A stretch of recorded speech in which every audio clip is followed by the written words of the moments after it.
Support for the show comes from Capital.com. Capital.com is an award-winning investment platform that aims to accelerate financial inclusion worldwide. For seasoned traders, Capital.com offers competitive, transparent pricing, 24-hour support in over 10 languages, as well as news, analysis, and insights to help you make informed decisions.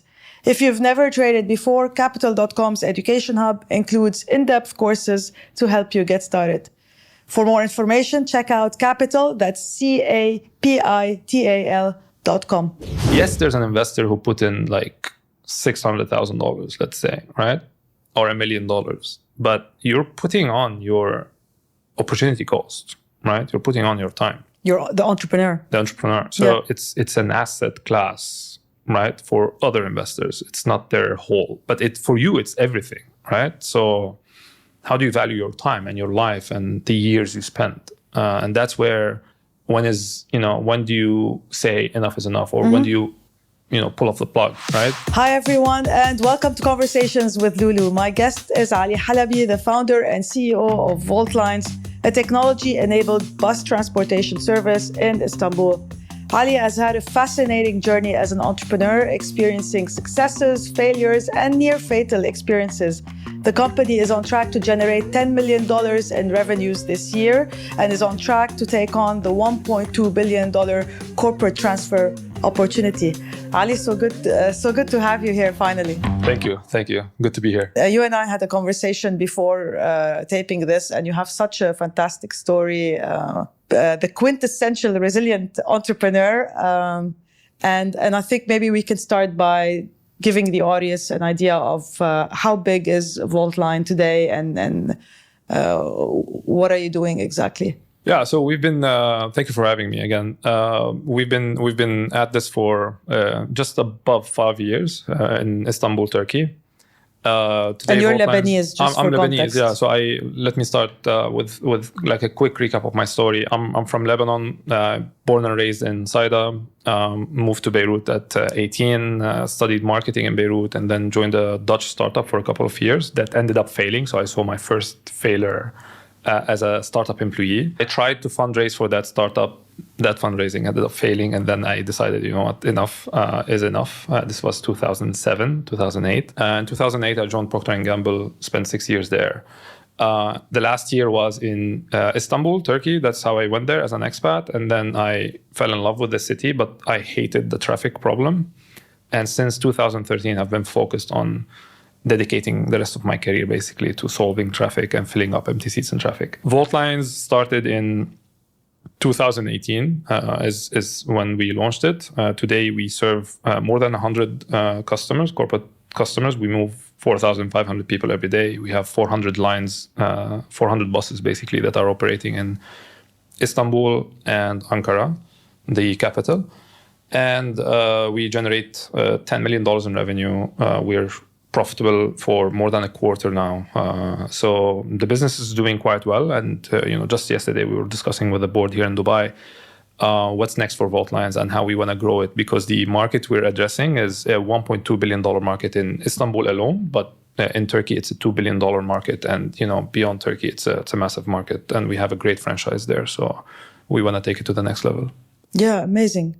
So, but before we talk more about Voltlines, let's talk a little bit about Volt, which was the company that you set up before Voltlines, also in Turkey, also trying to solve the traffic problem. Yeah. So, can you tell us a little bit about Volt? Yeah. So like I said, I moved in 2012 with Procter & Gamble. I got an assignment in Istanbul, a regional assignment, and when I moved there. I had a kind of a culture shock, like moving from a city like Beirut of 1.5 million to a city of 15 million. It's like 10x more people. Like some neighborhoods are bigger than Lebanon. It was a shocking experience for me. Like I had to keep thinking. I was always thinking about, traffic and, how to avoid it. And then one day I got stuck in traffic for 4 hours, which is like physically not possible in Lebanon because the country ends. I started counting the empty seats in traffic and realized that more than 85% of the seats in traffic are empty. It's just, traffic is made up of empty seats, basically. As one would do when they're stuck in traffic. Yeah, exactly. You start questioning life. But yeah, I mean, and then I remember this quote. I don't know who said it, but now I say it. You're not stuck in traffic. You are traffic, right? Like, because you're contributing to the problem in a way. So yeah, this is how my first idea was born, Volt. Volt was basically an on-demand carpooling app. Volt and Voltlines are completely different companies. They're unrelated to each other. I was just in the second startup. I was just lazy coming up with a new name. So I was just, we finished the whole branding exercise in half an hour and we moved. But basically, Volt was a carpooling app. Okay. It was a navigation app. The app had two sides. Basically, you could switch between a driver and a passenger. If you switch to the driver mode, it's basically a navigation app. You use it instead of Google Maps or Waze to navigate to a place. But what it does is that at the same time, it looks for passengers going in the same direction at the same time. And we ended up building a navigation app. Like, it was pretty good one, right? Like, heavy on R&D and tech. So this is 2014. This is 2014. We ended up folding it down in 2017. 2017 was a tough year because it was like my first, I wouldn't say my first failure, but like like when you're shutting down a startup that you raised, I think I raised $1.2 million for it. So what happened? Why didn't it work? We didn't. Because this is a great learning for everybody who might be thinking about carpooling. Absolutely. As a service. Yeah, don't do it. Don't do it. Yeah. Okay. A lot of people. By the way, it's funny that you said that. I would say like 3-4 times a year. Yeah. People reach out to me. Yeah, we read your blogs about it, and I'm just like, please follow whatever the blog says. Like, don't do it. Why didn't it work? Because so the technical answer is that there was no product market fit, right? But basically, the incentive, the commercial incentive or the economical incentive for the driver to pick up somebody was not enough. And if you want to make it enough, you get to profitability levels. So it becomes like too expensive. Too expensive, or even if it's still cheap versus taxi, it becomes legally profitable for the driver to do. Right? What does that mean? So the way we were doing, or the way you could argue that carpooling is that the money earned by whoever is driving is not profit making. It's just to pay their expenses of their vehicle. So there was this inherent balance or imbalance in the fact that if you want to make it more motivating to the driver, you get to a point where you start becoming in a gray area. Like a business. Like, so you become your own business. It becomes B2B. So it's not C2C. It's not consumer to consumer. It becomes B2B. And, we saw, I think in 2016, so in 2015, 2013 or 14, Google acquired Waze. And Waze in 2015 launched Waze Carpool in the Bay Area. So Waze was a navigation app. It still is. But Waze Carpool was exactly. So Waze Carpool was exactly what we were doing. And we were already on it. Like, we had a, head start of a year and a half, 2 years. Uber tried it in Chicago with Uber Commute. Lyft tried it with Lyft Lines in Lyft Carpool in. So multiple companies were trying the same thing. So you were onto something. We were onto something, but we all failed pretty much at the same time. Okay, so it didn't work. It didn't work. The economic incentives, it wasn't like a cultural issue. It wasn't that I don't want a stranger in my car. Yeah, people think that was the reason. But no, we solved that. That is easily solvable. I mean, you have Airbnb.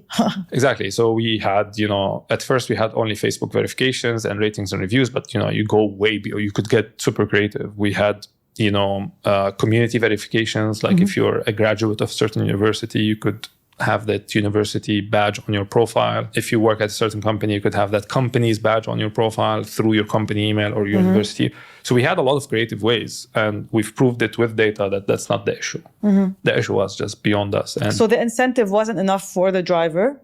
Yeah, pretty much. Yeah. I would say, that's the one line quick answer to it. And otherwise, if you want to raise the fees, then you're in legal it becomes like you're territory. dispatching. You're no longer matching people going same direction. You start dispatching cars, and then you become, ride hailing, which I had no interest in doing. But the I think the interesting part of this story is how stressed I was about this failing. I was like, what will the investors say?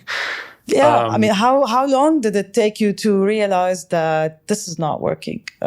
Did you run out of money, or before you ran out of money? I think running out of money is like my national sport. I think it's not just me. I think it's every startup. Every entrepreneur. Every entrepreneur. Yeah.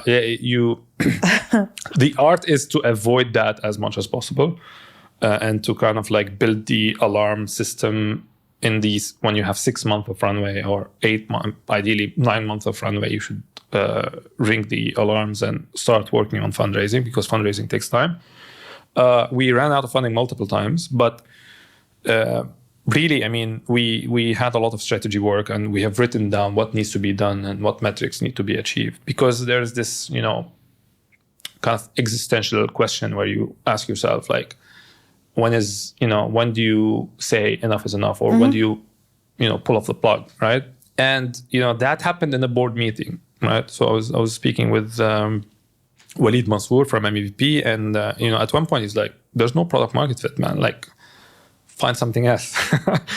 And when your board says that, it's like, and you don't have any further argument, the next feature fallacy won't work here. Like, if we build this, it will work. It was, the data was clear. The jury was out.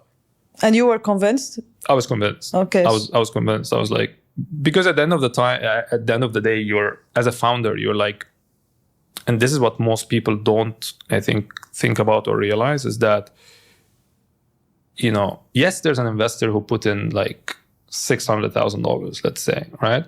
Or $1 million, but you're putting on your opportunity cost, right? You're putting on your time. You're the entrepreneur. So you don't want to be just like emotionally connected to it, right? It's an asset class, right? For other investors, it's not their whole, but for you, it's everything, right? So how do you value your time and your life and the years you spent? And that's where, I became philosophical about these things. And it came to a discussion. And I think, I really, Walid Mansour. Yes, yeah. of course. So I really appreciate, I still remember this conversation. Not a lot of people know about it or haven't maybe publicly spoken about it before, but I love what he said. He said, listen, don't worry about, yes, we invested. VP was the biggest investor in Volt.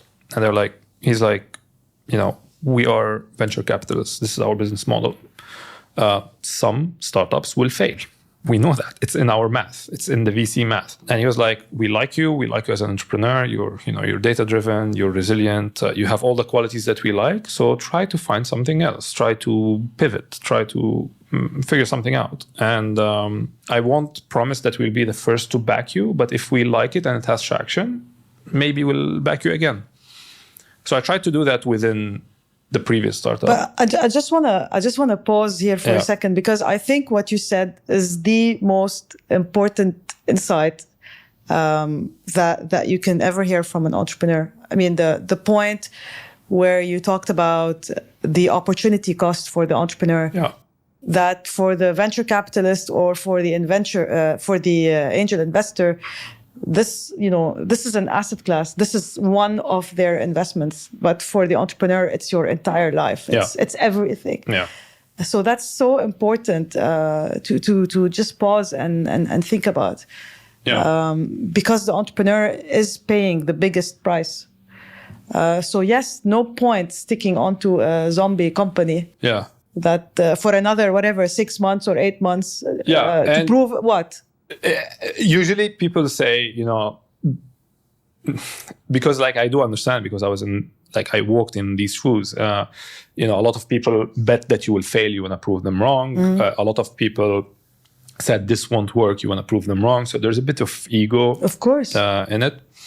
But at the end of the day, you have to weigh your options and make a sane decision for your own mental health as well. Yeah. You gotta keep moving on. So that conversation with Walid, and I think I would argue that I owe Voltline's birth to two people. One of them is Walid, and the second person was the founder of Waze.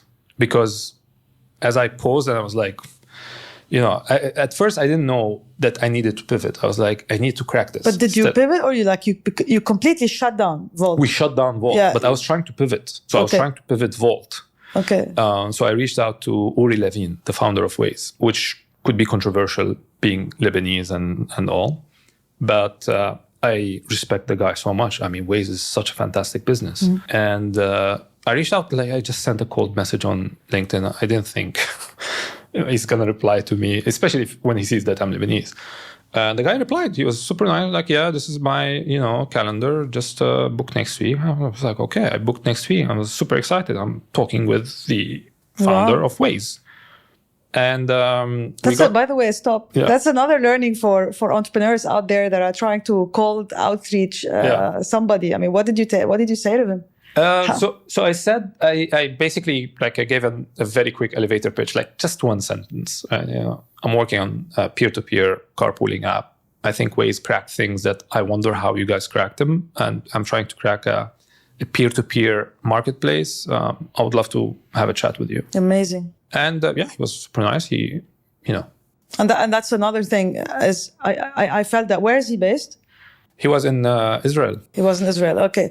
But I felt that, I saw it. I've been to Silicon Valley a few times, maybe 4 times, 5 times. And there's always that openness to help, which I thought was unbelievable. Right? So I think also that's the whole kind of give back mentality is so important. Yeah. And, So you got a meeting on his calendar? Yeah. On his calendar. We got on a call.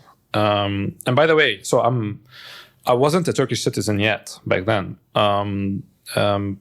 So I was still a Lebanese citizen, and I was visiting my family in Saida. And that's where the calendar invite overlapped. I was like, okay. So I was stressing out and VPN the shit out of my computer, and then I got on the call. And then we, he listened, and then he asked this magical question, which 5 years later he wrote a book about. So now there's a book that you could get out there and buy and read. He said, are you in love with the solution, or are you in love with the problem? And that's the title of his book, fall in love with the problem and not with the solution. And when he said that, I was like, no, I don't care about carpooling, right? I care about filling up empty seats in traffic. It took me back to how the whole story started, right? I don't care about carpooling. No, yeah, I'm in love with filling up empty seats in traffic. I was like, thank you so much, Uri. I think this is what I needed. I cut the call short because I was like, I need to work. And he was like, great, I'm happy I help, and bye, okay. And then I started researching the market again, but not the carpooling market. I went back to the initial problem that got me started, which is empty seats in traffic. All right, so what is traffic made of? What are the vehicles moving in traffic? What's their occupancy rate? So all of this data took me to, I was doing consumer to consumer, peer to peer, all the way to B2B. So from C to C, not B to C, B2B. And that's where I found the market that today Voltlines is thriving in, which is corporate commute, right? Schools are an adjacent market that's also inefficient. We could tap onto in the future, but today just corporate commute is a $1.2 billion market in Istanbul alone. There's 50,000 buses. We operate 400. So if you think about how massive the market is, and yeah, so it's Walid Mansour and Uri Levin. These are this is how the story started. Shout out to both of them. Yeah. Thanks to both of them. So let's talk a little bit about Voltlines. I mean, that's a great segue into it. But when I researched, actually, I read the HBS case studies on the 3-part case study on Voltlines. Congrats, by the way. That's really amazing that Harvard Business School wrote a case study on all the the trials that you've been through, which we'll talk about. But I saw that the market was pretty much basically covered by 3 main players in Turkey. So you had 3 very big companies who were dominating this. At least half of the market is dominated by these 3. But okay, so they were covering basically that company, that corporate commute. Yeah. By the way, just also to give the audience some context here, why is it a benefit So it's commute is offered as a benefit in Turkey because just Istanbul is such a massive city. So when you saw that the market is these three very big players, what did you think? It's an opportunity, obviously. Absolutely. Okay, but because I looked at I looked at how they do business, and it was just paper and pen. I went to the street. You just sometimes people think like market research is such a complicated thing. I just went to drivers on the street. Hey man, which company do you work for? I'm like, Alto. Okay. How how are you informed about the routes? He took a paper from his back pocket, just a screenshot from Google Maps, or I'm like, okay, what if passengers changed? Or like, how do you drive occupancy in the bus? I don't care, I'm paid for a line. And then you start having these chats, and you fully understand that these guys are incumbents, right? Like they're old-fashioned traditional bus operators that you could disrupt with technology. And you carry on this conversation. You call some companies. I called some CEOs that I knew. Like I called my ex-boss in Procter & Gamble. I called one of the angel investors that invested in my previous startup. He owns a company that has 1,000 employees. Like, how do you transport your employees with this company? Are you happy? No, we're not happy. Why aren't you happy? He talks about his problems, and you understand the pain points, and you start putting the hypothesis of, okay, does a product or can technology solve this problem? And the answer turned out to be yes, because buses are empty. Like they rent a bus, but they cannot fill it. Yeah. Like more than 55% of the bus is empty. That's in a good case. A lot of buses today after COVID, and that's the funny thing about COVID. Like, I think in the first week I cried because I was like, we finally made it, right? Because you want to look at it with the pivot, like you failed the startup. 2017 was a disaster. And then 2018, there's the rebirth, you're rising from the ashes, right? As the phoenix. So that's 2018, you're starting. We did, in the first year, we exited the year with $1 million ARR. Like, that's annual recurring revenue. Insane, right? Yeah. Like that's the December run rate, right? Insane. And we only launched in April. 2019, we exited $3 million. So we tripled the revenue.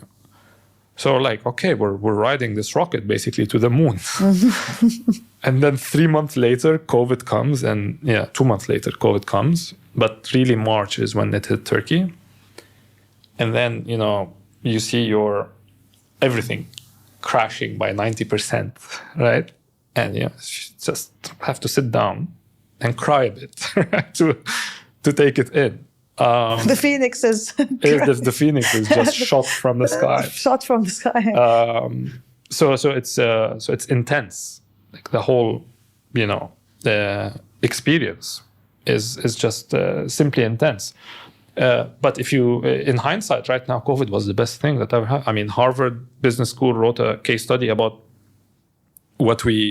how we managed COVID and the product that we came up with. And today, the occupancy in the market it used to be like 44%. Now it's in the 20s. Why? Because of hybrid work, right? This is across the 50,000 buses that you're talking about. Yeah, like today our door gets knocked on by all the big corporations that were saying, you guys are too small, like you can't compete with the big guys, etc. The big guys today are still trying to rent buses. Whereas we're saying, hey, you don't need to rent buses. All you need is a booking app where you book, or your employees could book whenever they want to go to the office, because they're not going to the office every day. And, with all the algorithms that we have, the network dynamically optimizes. So it's a pay-per-seat model. Yeah. Yeah. But wait, so I have lots of questions. Yeah. So when you first started with Voltlines, when you had the conversation with Yuri, right? Yeah. His name, and you thought about the problem, and then you found out that there are these three big players. Did you think about potentially creating like a B2B SaaS, like a SaaS solution for them? So we take their 25,000 buses and let's use technology to solve that problem. Yeah. but instead you went to operate your own. So can you? That's a great question, because we did not go to operate our own in the beginning, right? So in end of 2017, we're having this strategy discussion with, back then I had a co-founder, but then he had to move back to Amsterdam. He's Dutch. His name is Kees. So we're sitting with Kees and we're kind of like brainstorming about, how do we incorporate the company? What kind of company is it? Is it a software company? Is it a... and we wanted it to be a software company, but we said, you know what, just to be on the safe side, what does it take to be a bus operator? Like to be 100% legal, because Uber and Careem were kicked out of Turkey in 2017. So it was the year both of them were kicked out, made illegal. So we're like, okay, not to see their same fate, what should we do differently? Okay, what does it take to be a bus operator? Okay, these licenses, we can get this license, we can get this. Plus you have to own 1 in every 20 buses that you operate. So for every bus that you own, you could operate 19 on top. And we're like, okay, that's not asset heavy. I know VCs will hate it, but... So you operate 200 buses, you have 20. You own 20. You have to, yes. Yeah. Yeah. You have to own... 1 in 10, right? 1 in 20. 1 in 20? 1 in 20. Okay. So we're like, that's very doable. Yeah. Right? That's not, asset heavy, right? It's 0.05 asset heavy. It's not 1 asset heavy, right? So on the scale of, is it asset heavy or not? We're closer to not. So we said, okay, let's do it. So we got the license. Today we own 44 buses. Voltlines owns 44 buses, right? Which probably some people don't want to hear it from a tech company, but hey, it gives us skin in the game.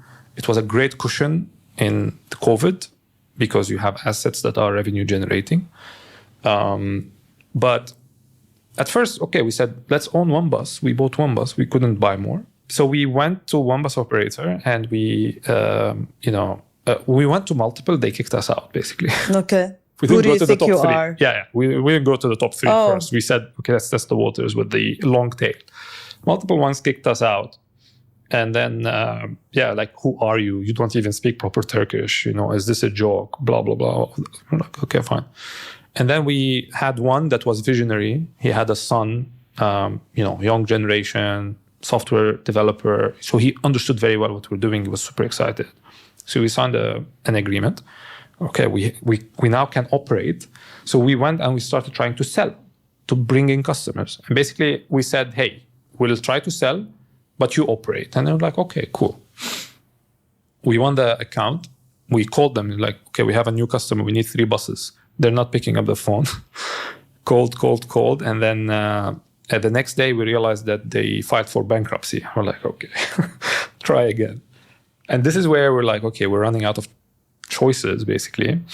So let's go for one of the big guys. So we went for the 3rd biggest, which is today a publicly listed company in the Istanbul Stock Exchange.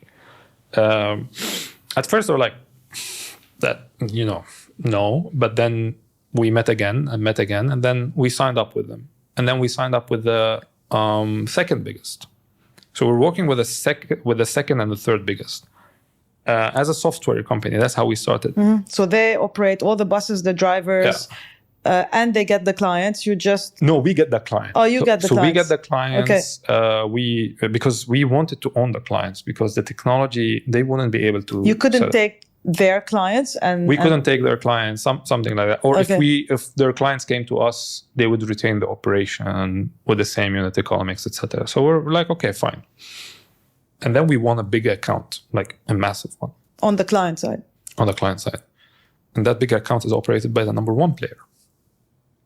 So basically we went to the number 1 player and said, hey, we won this account and we're already working with the number 2 and number 3. Let's work. And he kicked us out, basically. He said, who the hell are you? Take this account. I don't care. By the way, this is like a $25 million EBITDA business, right? Like $25 million positive EBITDA. They're massive, right? And we're like, okay, what do we do now? And this is where we said, okay, let's just give it to the 4th or 6th or 7th player. And we did. And we pulled it off. But a week after, the number 2 and number 3 players quit on us all of a sudden. because the number one, number two, and number three are talking to each other, obviously, and they have this kind of like setup. And this is where we realized, okay, we're going in. Like, we have to go in. Okay. And that's why today Voltlines is both an operator and a tech company, which kind of makes us like a killer, right? Like, it's a killer value proposition because it's a turnkey solution. You control the whole experience. Companies don't have to worry about, can you pull this off? You can pull this off. In the worst case, you have your own buses if you can't find the right operators. So it's such a strong value proposition that made us a killer go-to-market strategy, and that's how it came to be. So what happened to your old investors at Volt? Did they join you on the new ride? I think did Walid Mansour come back? Yeah, Walid Mansour is back. So one thing we did with the old investors, which is not, I don't think we've publicly talked about it, but I think it's, I'd like to share it because I think it's a good learning. Might get a bit technical, but the premise of it was that we went to the old investors and said, listen, there's this new promising idea. Nobody wants to fund Volt because, it's a tired cap table. Basically, anybody who funds this company is basically shoring up the old investors, if you think about it. So we have to start a new company, right? Otherwise, we're non-fundable and we're just going down. But you don't have to write off your investment. So your investment should not go down to zero. What we will do is we'll give you 30 cents on the dollar of every dollar that you invested. So you'll get a 70% haircut instead of 100%. And you'll get this in the form of common shares under my name as the founder. So I'll write an undertaking. These are common shares under my name. That's a back agreement. You don't appear on the cap table. However, if you invest in Voltlines, these common shares get transferred from the founder to you as a sweetener to your investment. So it's kind of like, instead of shutting the door, basically we kept the door open and made it exciting for MEVP and WAMDA and another Turkish investor to basically make the switch to Voltlines.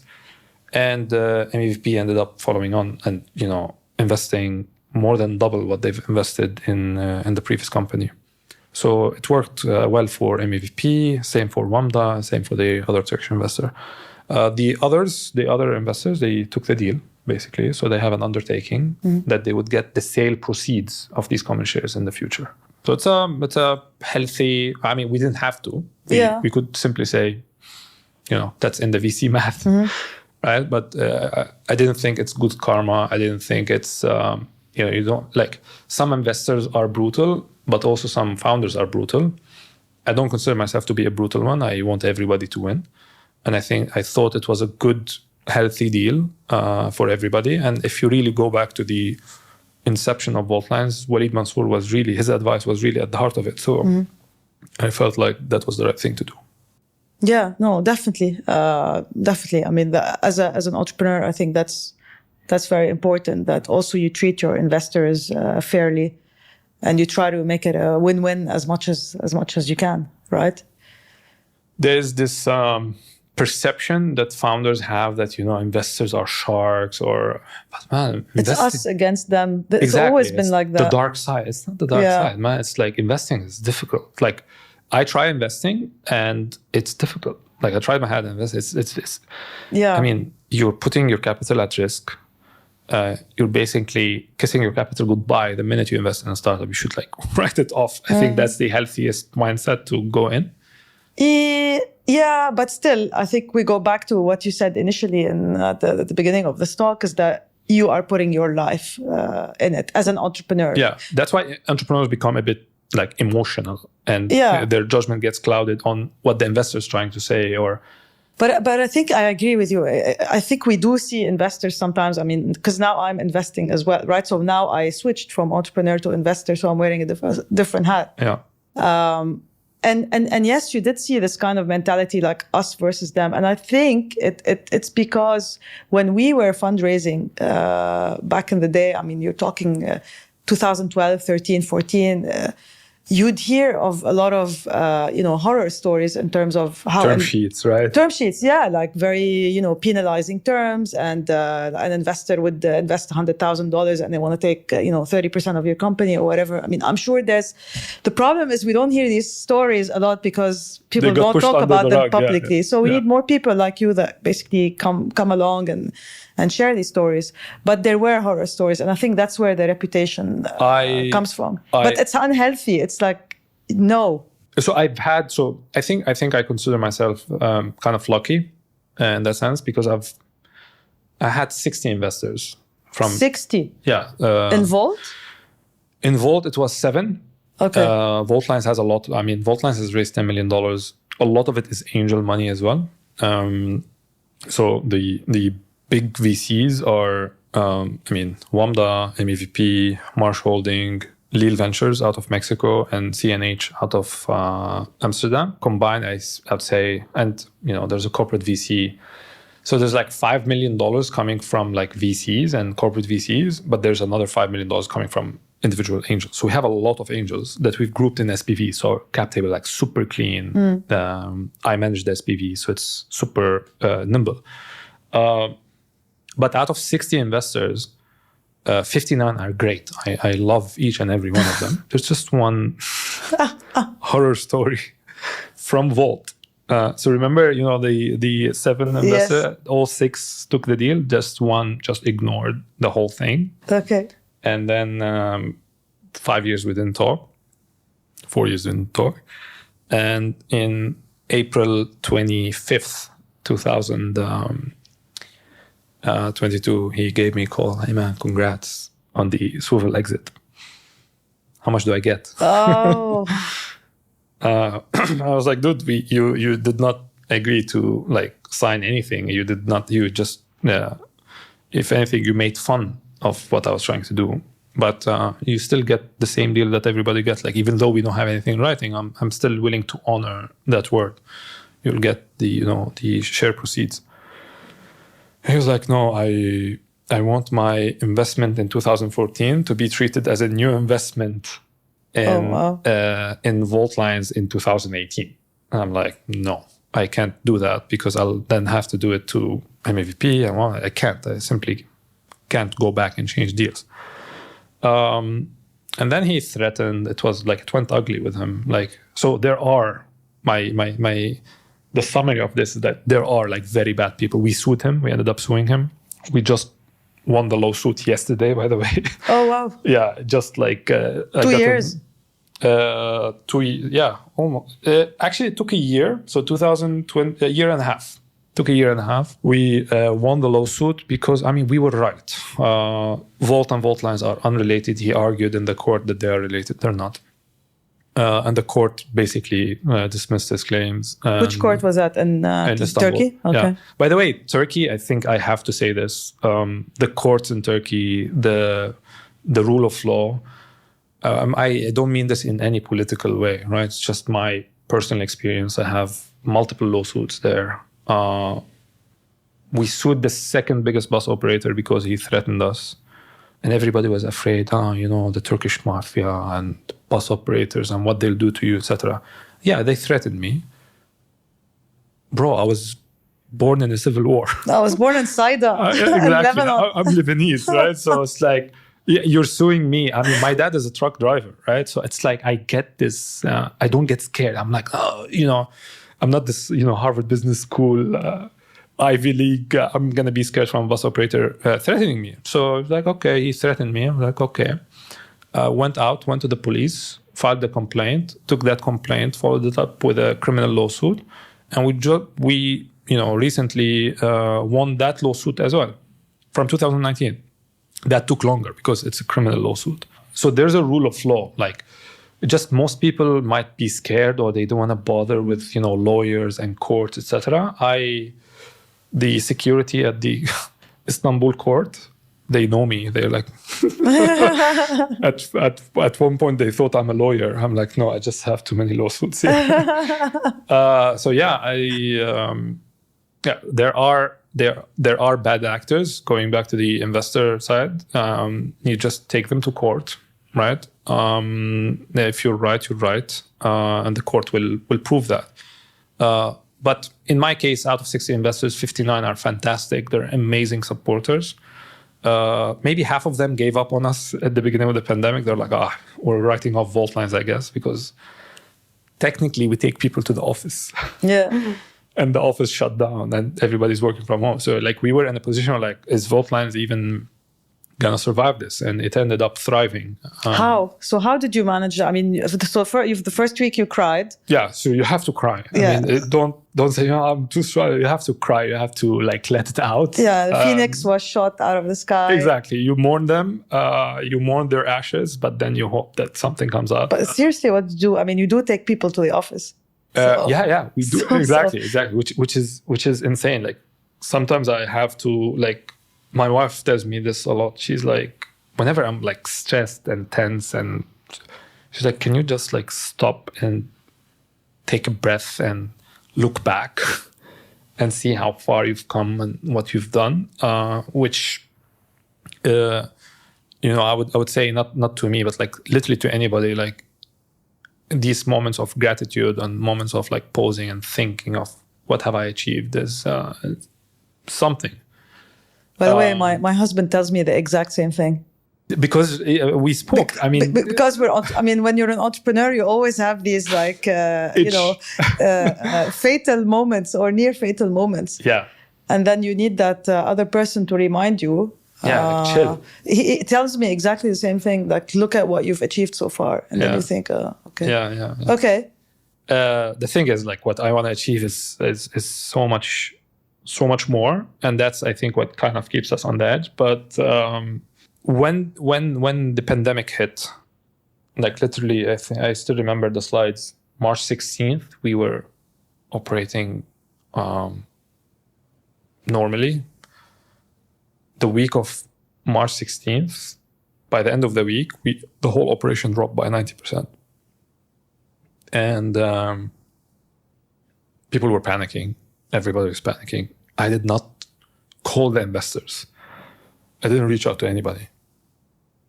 Then on April 24th, I sent an investor letter, actually a crisis steering handbook. Like I documented the whole thing in a handbook and sent it to the investors and told them this was our priority. Like we had a pyramid of priorities.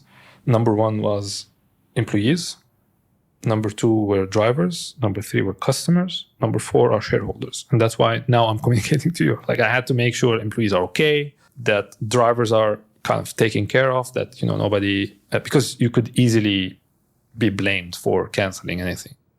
But we did very tough measures. We had to minimize our burn. We said no to layoffs. We said we're not going to do layoffs.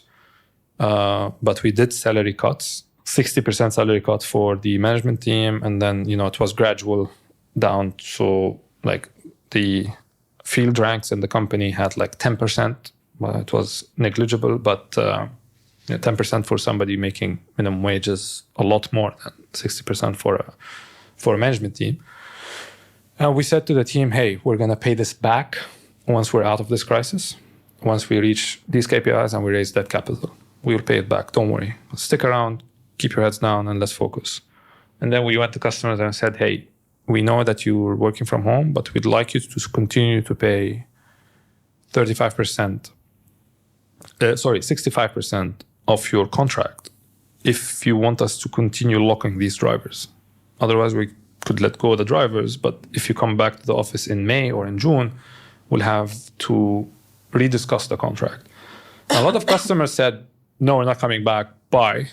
Like, okay, so we had to let go of the drivers, but a lot of customers were like, okay. And we, managed the communication very well. We said, drivers are the most vulnerable part of the society. We need to, we cannot just like let them go. So you need to help us retain them. And that's how you would see the operation dropping 90%, but the revenue dropped 35%. So we maintained the revenue. And that's the beauty of B2B versus B2C. And that's, the whole, how's Vault lines different than Swvl? It is a question that I get a lot. It's like, these are the fundamentals, right? The B2B versus B2C. So we were able to continue moving. We retained some drivers, but immediately we got on the offensive and we said, who are the critical businesses that will continue to operate during the pandemic, and who are the businesses that would benefit from the pandemic. So the e-commerce, the hospitals, the pharma, there's a lot of businesses that are critical to such an environment. So you read the environment, you read the room, and you adjust your sales accordingly. And that's how we were able to at least navigate 2020, where we did $2.6 million in revenue, which is not bad, right? Like for a company that everybody, like even half of our investors, I would tell you, like they were like, we've written it off. I'm like, no, you don't have to write it off. Like we're in the trenches. I'm still here. Yeah, I'm still here. Yeah. We're still fighting. So we're in the trenches. And then in that summer, we understood that hybrid work is going to be a thing. And we're like, okay, what can we do about it? Because that hybrid work is more complicated for a traditional bus operator. So like, hey, this bad thing that made us cry in March is probably going to be our boost. It's, you think it's a bad thing, but actually a really, really good thing for you in the long term. And then we got busy. We started building DRT, demand responsive transport, which is basically a reservation system with a adjusting network. We integrated it to the routing engine, the whole, it wasn't just a feature, it was a whole product that talks to the whole ecosystem of Voltlines. And we launched it in 2021, and it was the boost in 2021. That's why. So this is an on-demand seat. Semi-on-demand, because you can think of it as on-demand, but not immediate because it's commute, so it has to be booked 1 day in advance. But yes, you book a seat 1 day in advance. So, and that's the one that was picked up by Harvard Business School about, how do you price this? And how do you price this? Is this dynamic pricing? It's a complicated pricing. I mean, that's why Harvard is teaching it. But basically, we've done an entry fee, a very, very cheap entry fee, so that companies sign up their employees. And then as employees use it, so the employee doesn't see anything. The employee doesn't pay anything. This is still the company. Yeah. So there's no pricing shown on the app. On the app, all you do is just book trips, and you see the bus, you see the driver, you see the trip ratings. You pretty much like an Uber experience, right? From the passenger side, but with no payments. And then there are packages, like packages of 4 rides. So depending on the count of your rides, you upgrade to a certain package, and you buy packages in bulk. That's the pricing model. It's on the Harvard Business School website. So like people can go Google Harvard Business School Voltlines, see the case studies, and read more details about. So let's talk a little bit about Swvl. Obviously, I mean, Swvl is a very interesting story. Yeah. One of, the next Kareem, basically, it was the second SPAC in the region. So in July, correct? 2021, they announced that they would go public on the NASDAQ by merging into a SPAC at a $1.5 billion valuation. And more importantly, Swvl would have $445 million in fresh capital to invest in growth and expansion. Yeah. And Swvl, just for whoever is not familiar with Swvl, it's basically the Uber for buses. Yeah. And it started off in Egypt, and then it grew across the region. And then Pakistan, Kenya. They raised, I think, north of $200 million. I think 250. Yeah, north of 250, like around 260, something around there. So, huge success story. And then they decide to do a SPAC, and then they go public in 2021. The share price, I think, was $250. So, it was $10, but with the reverse share split that they did, it becomes $250, because the thing is, when you drop below $1, you cannot maintain a public company below $1. Mm-hmm. So what they did is they did a reverse share split to bring the price above $1. So they did 1 to 25. So that $10 historically became $250. Okay. Right. But yes, you could say $250. So what did you think when you saw that news? You were in Turkey. The Phoenix is up again. You can beep the profane words, right? we were effed. Yeah. So no. Actually, I was super excited. Okay. But then I was like, holy shit, man! It's $1.5 billion, and suddenly Because they also did B2B and B2C, right? So B2B was their pivot. It was a later move. Okay. Because the pandemic really messed them up, right? The pandemic was heavy. It was heavy for all of us, but I would argue that it was much heavier for a B2C business, right? And that's where they started the pivot towards B2B. And then 2021 came, the Jerome Powell meme, the money printer and all of that. There's a lot of available cash. SPACs were everywhere. And then here we are in Turkey in 2021, scarred and bleeding everywhere. Like we're burnt out fighting the currency devaluation and COVID and all of that, and trying to raise capital. And struggling to do so because of Turkey. Turkey today is in a much, much, much better place than it was in 2021. People might still have that perception, or people might forget, like the people that know how Turkey is doing today might forget how bad it was just 2 years ago. Like it was bad. With the devaluation of the currency. The devaluation of the currency, Inflation. Turkey was like in bad terms with most of its neighbors in the region. There was just so much negativity around Turkey, right? So we went out there to fundraise. And that was in October 2021. So 3 months after Swvl announced. Mm-hmm.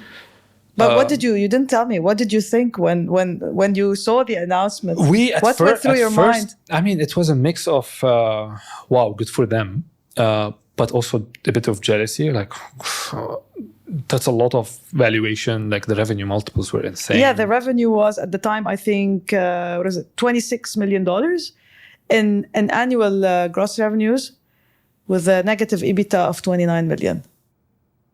Yeah, and we were doing negative 30% EBITDA, right? So we're like, so they were, at that point, they were 8 times bigger than us.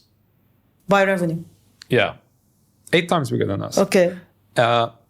But like 40 times more valuable. Like, okay, what are we doing wrong? Like, where's the math not mathing? It's basically what we started discussing. And then, by the way, I have a ton of respect for Swvl and what they've achieved. I mean, they get talked down onto their achievement sometimes, or some people make fun of the valuation, etc. I myself made at one point fun of the valuation, but what they've achieved, what they've done, the CFO Yusuf Salem is fantastic mind. Mustafa is a great guy. The team that they've built is incredible. But the question was like, does it justify the valuation? And so you went out to fundraise in October. So like, you know what? Let's use this. Let's the multiples are like this. Let's ride this wave, right? Let's raise 15 million then, right? Let's go big. And the deck was kind of the mood of the deck that we put together was go big or go home, kind of like vibe. We went out in October to fundraise. We sent this deck to a lot of people, and the lira was 9. I still remember it was 9. Like $1 was 9 liras. We sent the email. A week later, the lira went from 9 to 18, and then down to 13. Super volatile. And some investors replied saying, you're saying your revenues are in dollars, but paid, so like what exchange rate? And we didn't, I didn't know. Like, if you ask me what's your revenue in dollar, like in beginning of October, I knew what our revenue was. But at the end of October, I had no idea what our revenue is. Like in dollar, I don't know, because I don't know what the currency is doing. Like, it was worse than a shitcoin, basically, going up and down. Like this is a G20 country. Its currency is not supposed to be like wiggling at that. So basically, we replied to all the investors that replied saying, "Hey guys, we'll talk to you in Q1 because we don't know what's going on with the currency right now." And our argument was that, and still is, But today it's proven that we are a dollarized industry because transportation is dollarized. No matter what the currency is doing, our revenue always dollarizes because it's petrodollar. It's a euro-based vehicle, like Mercedes Sprinters, Volkswagen Crafters. They're all like the vehicle is euro, the gas is dollar, and then you're left with minimum wage, which wiggles a bit, but then it's always anchored at around 450 euros minimum wage, right? So it's a dollarized industry. So in a way, Voltlines is a great way to get exposure to Turkey without the lira exposure, right? It's a good hedge. But yeah, nobody was buying that. And yeah, sure. People were saying, yeah, of course. And then we said, okay, we'll prove it by bringing the revenue back to its dollar value in February. And then we'll resume talks. 2 or 3 investors said, okay, we like the business. We like what you're doing. Let's see if you stabilize revenue. We did stabilize revenues in February 2022. We re-kick off the conversation. Mr. Putin invades Ukraine 2 weeks later, and the price of gas goes like parabolic, right? And again, some people are like, no, we don't want to be in transportation, or like you're also a NATO country. Turkey is a NATO member right under Ukraine and Russia. Like we're super close, right? Refugee crisis, NATO country, price of gas going through the roof. No, thank you. So we're like in February, end of February, early March, we're like, okay, no, this is like multiple things going bad at the same time. Meanwhile, the business is booming, but we are burning cash. Today, we're profitable. Back then, like a year and a half ago, we're burning cash. So growth is not a good thing if you don't have enough cash. And we had a board meeting in the beginning of March.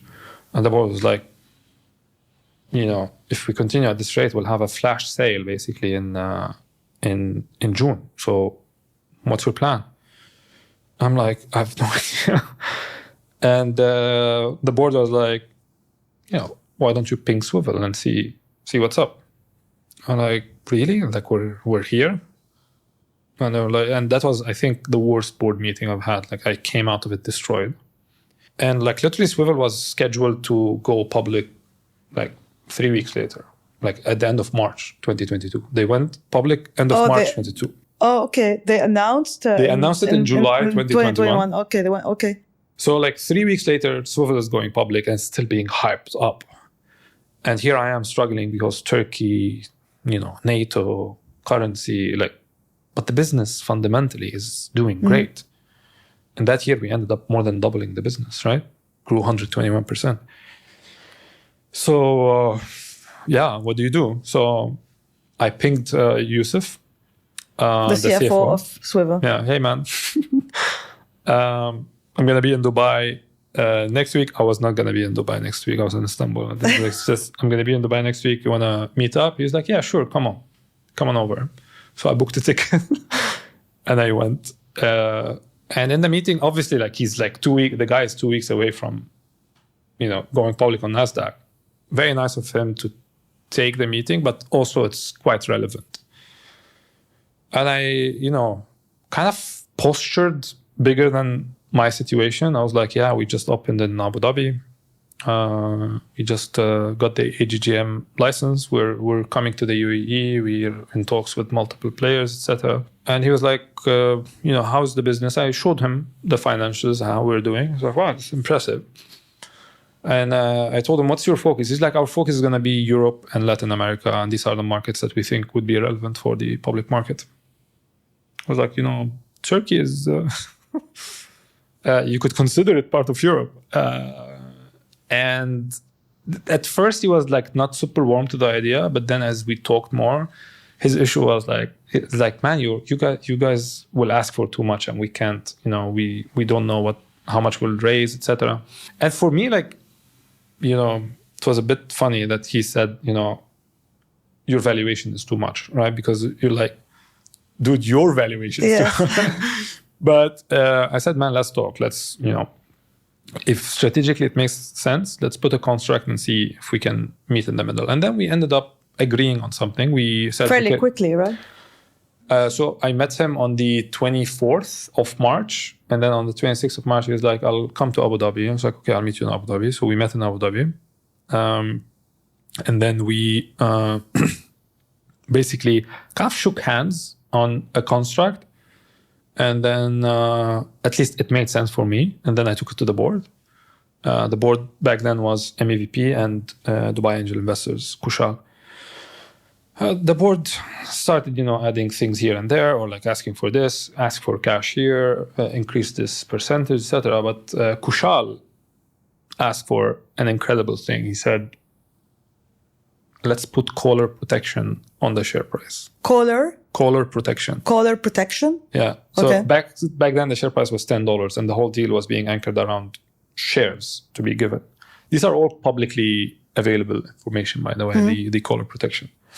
Because it's in the SPA document, which is on the SEC's website. So basically, caller protection works is that you put a clause whereby you say, okay, you're offering me that number of shares. Okay, so the deal was cash plus shares. Yeah. They were going to buy you fully for cash plus shares. Yeah. Okay. It's mostly shares. Mostly shares. Yeah. So Kushal said, put this caller protection, which is what? It's plus or minus $3, basically, on the $10. So basically, if the share price by the time the maturity date, the due date of the first consideration, the payment comes. Which is what? It was 6 months after closing. Okay. So 6 months after closing the deal, not them going public. 6 months after closing our deal. Okay. So we signed the SPA in April 24, 2022. We closed in May 25th. Okay. By the way, that's an insane timeline. We met in March. 2 days later, we closed shook hands. in May. I had to convince the board. I had to convince shareholders. I had to get majority. Some shareholders were not super happy. It's like dramatic, right? We should do another, I think another sit down just on that. That's an episode on its own, yeah. And then, that intensity finished in May 25th. So the terms were like the payment would be done 6 months after. So on the 25th of November, 2022. They'll give you the cash and the shares. A year ago, plus 1 day. Yes, exactly. Okay. But on 25th of November, if the share price is above $13, so $10 plus 3, they could issue less shares. Less shares, yeah. If it's below $7, they have to issue more shares. Let's say it's $3.5. They'll have to issue double the shares to bring it down. We have to compensate for for the loss in value, basically. Like, Voltlines is a Dutch company. You're NASDAQ listed. Cool, we'll sign whatever you want. Like, sure. And Swvl said, yeah, okay, we'll do it. And here I want to give a shout out to Kushal and to Abdullah Mtawe. Incredible minds. I was really, I think I'm very lucky in being surrounded with these, people because, how would I know about as a founder, you wouldn't know about protection. And you're not expected to know. Good lawyers are worth a lot, I think. Every penny. I used to think, what do lawyers do? No, every single penny. Worth a lot. And I don't think there'll be, people think lawyers will be disrupted by AI. I don't think so. Because it takes a lot of, it's not just knowing the law, it's understanding the context and understanding who the buyer is. And the negotiation. The soft side of it. Amazing. So they go public and you are popping the champagne and you're like, okay. So no, I'm not. So they go public. Yeah. I'm not popping the champagne. Why? Because they went public end of March. We signed the SPA end of April. So during that period, like they're popping the champagne, and I was basically in Spain, in Barcelona, sitting with BusUp founder, which is another Spanish company doing pretty much similar to what we do in Turkey. And we're like, I wanted to see, like, is there a chance that we could do something with them if we merge, etc. And then the energy didn't click. Like, I clicked a lot more with the Swvl team, right? I loved their ambition. I loved their hustle. I loved a lot of things about Swvl. Whereas the energy didn't fully click with the Spanish founder. And I felt like his board was too conservative. They care about like too little things that don't matter in the grand scheme of things. They're not thinking big. And I liked the ambition, right, of Swvl and Mustafa and the team. So I had to, like before getting married, you have go to back see if there's anyone else. Yeah. Or your ex, basically, like, is there still a chance? And I came back from Spain thinking, no, okay, this is the right direction, and I went for it. Super intense period. We did the closing and all, and June came, July, August, September. Turkey became profitable because I was suddenly relieved from fundraising and worrying about payroll and all. Just focus on the business fundamentals. We turned the Turkey business profitable. So Volt Lines as a brand became profitable, and it was the first inside the Swvl group to become profitable. But meanwhile, the share price is When did it start? I think the tumble started in May. I think it started end of April, but then it just July 2022. July was a deep one. It was a deep one, it went down to $57. So because I was looking at their market cap, so the market online cap went from 250 to 57, basically. Sorry, not the share price. So I still remember the share price before the share split. So it was like $10. It went down to $6, $7, hovered at $6, $7, and then went down to $3. Okay. So it's basically 3 times 25 takes you to the 75, and then down to $2, down to $1, and that's where we're like, okay, what's happening? And we kept, the conversation going with the Swvl team, and they were like, don't worry, 25th of November, everything's going to be fine. But the reality of it, that everything was not going to be fine, because, meanwhile, Volt Lines not only doubled with me just being focused on Turkey, it also became profitable. So here you go, you have an asset that you sold that got better, whereas the acquiring company is getting, I wouldn't say the company was getting worse, the valuation was getting hammered, right? I think it was an overcorrection. And then the share price was 44 cents in November. When you guys came to get the shares. It's like a week later, right? It's a week later, and you're like, by the way, this is like mentally for me was heavy. Like the whole journey was intense, right? It's like you sold the company, like, am I a millionaire or am I not? You're like, you don't know, right? Because you're not paid yet. You're gonna be paid in March, but there's this publicly available number every day that's telling you that no, you're going to be paid. So the deal was what in cash and what in shares? So it was 3.2 million shares. So that's $32 million plus $5 million in cash plus $25 million of resource commitment. So it was almost a $62 million deal. Wow. Which the majority of it, half of it almost was in shares. Shares, yeah. So shares was a meaningful part, right? So that 32 million went to nothing, basically. Yeah. Like 2 million or something. Bag of peanuts is what most of my investors were calling. Yeah. And so basically we were... And obviously you didn't get the 25 million. That we got much less of it, etc. And then, there were like red alarms everywhere. But one thing So you weren't rich. I mean, you weren't rich. No, I wasn't rich. You were in trouble. You were in trouble. Yeah, I was in trouble. And the thing is, like, when the company that, like, you sold the company, right? By selling the company means you transferred the shares of your holding company. So Volt Lines BV in Amsterdam transferred the shares. So we don't own it anymore. And now So you're an employee of Swvl. Yeah. And I'm waiting for a payment, right?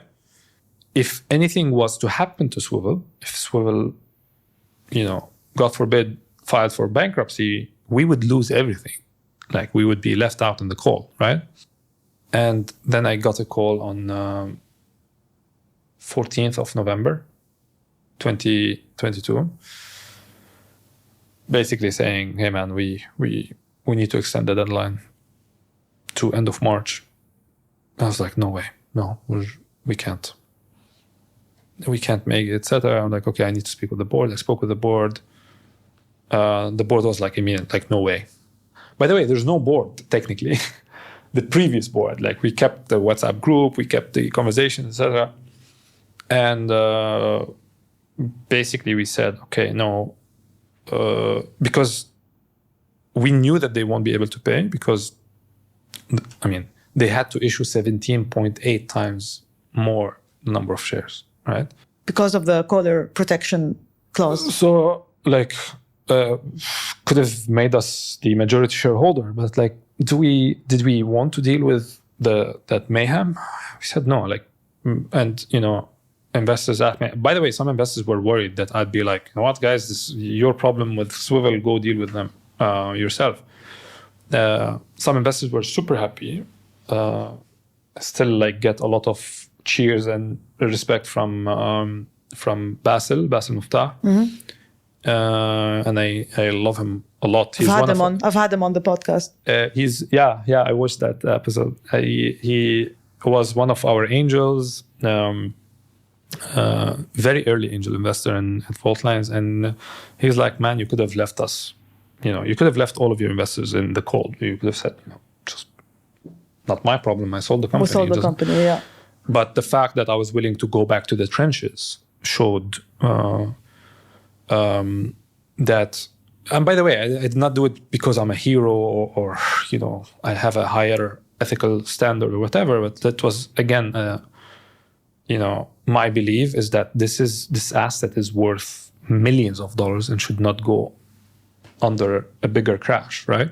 And the proof is, a year later, today Vaultlines is a profitable business, right? With a meaningful customer base and an ample room for growth. So that's why I was like, no, I want to get the company back. And yeah, we started the negotiations with the Swvl guys, and they were going through hell. Like, I really appreciate the intensity of what they had to go through, and they kept a very kind of level-headed approach to the whole thing. Everybody was super professional. Yusuf did a fantastic job managing this whole thing, and we ended up, breaking up in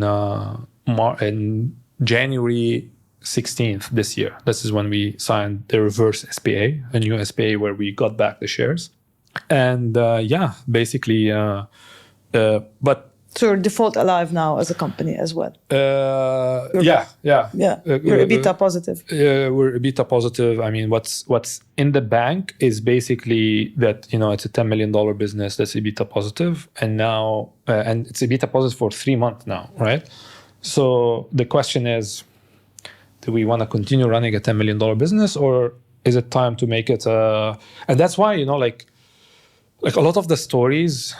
A lot of companies, it takes a while. I mean, it's been 6 years, the whole Vaultlines journey, right? So, yes, you think you'll make it big, because in 2019, I was thinking, or in February 2020, I was like, wow, we're tripling every year. This is insane. But then, you get humbled by something like COVID, and then the crisis in Turkey, and then you're running out of options. There's a storm coming. The Federal Reserve started hiking. And then you take the company into a safe harbor by selling to Swvl. That safe harbor starts crumbling down. So you take the company out and then continue. It's an intense journey. Hopefully, in the future, when it's a $1 billion, a profitable $1 billion company, you'll come back again to this podcast and look at the journey. But it's super intense. I mean, that's what nobody talks about. Like, what most people talk about entrepreneurship is, like how, it's all the fun stuff or the spotlight or whatever, but there's a lot of crying. There's a lot of, I'm losing my mind. There's a lot of, the basic thing is that you have to keep going, and you have to have a much higher purpose that, that drives you.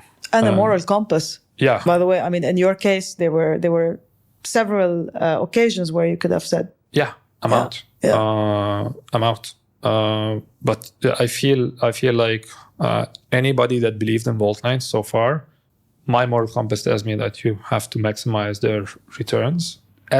You can't just say thank you. You have to show that thank you. And for me, it would be by giving these investors a very, very meaningful return because of the huge risk that they took on their capital. I mean, you could, especially today, by the way. Like today, we're gonna raise in Q1, and anybody that's investing in Q1 is investing in an environment where the risk-free return is 5%, 5.5%. Yeah. Right?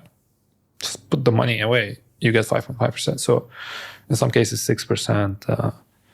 So these investors deserve the respect and deserve that, the management team, the founder takes this responsibility very seriously. I have a lot more, but I'm going to stop here. I think because I've kept you long enough. No worries, but I want to say that I think this has been the most candid conversation I've had on the podcast for the past 60 something guests that came. I hope that entrepreneurs who listen to you today, will look at what you've shared and how candid you were about your story, to actually share their own stories as well on this platform. Amazing story. And again, there's a lot more. I've had several conversations with Ali already, and the story is even more interesting as well, especially on the personal side also. But I think we'll leave that to another sit down. Number 2. Yeah. I really, really genuinely want to thank you so much for sharing. Thank you so much. It was a masterclass in entrepreneurship today. Thank you so much for inviting me, and thank you for having me. Thank you. My pleasure. Thank you so much for tuning into this episode of Conversations with Loulou with Ali Halabi. I hope you found it insightful. As usual, check out conversationswithloulou.com to listen to all the other episodes. Make sure you are subscribed to Conversations with Loulou wherever you listen to or watch your show, and do give us a rating and a review. It really helps in getting the show discovered. I've also left a link to a podcast listener survey in the show notes. I would really appreciate it if you would spend 7 minutes of your time to complete it. It would really help me to get to know you a little bit better. Thank you so much, and see you in a few weeks.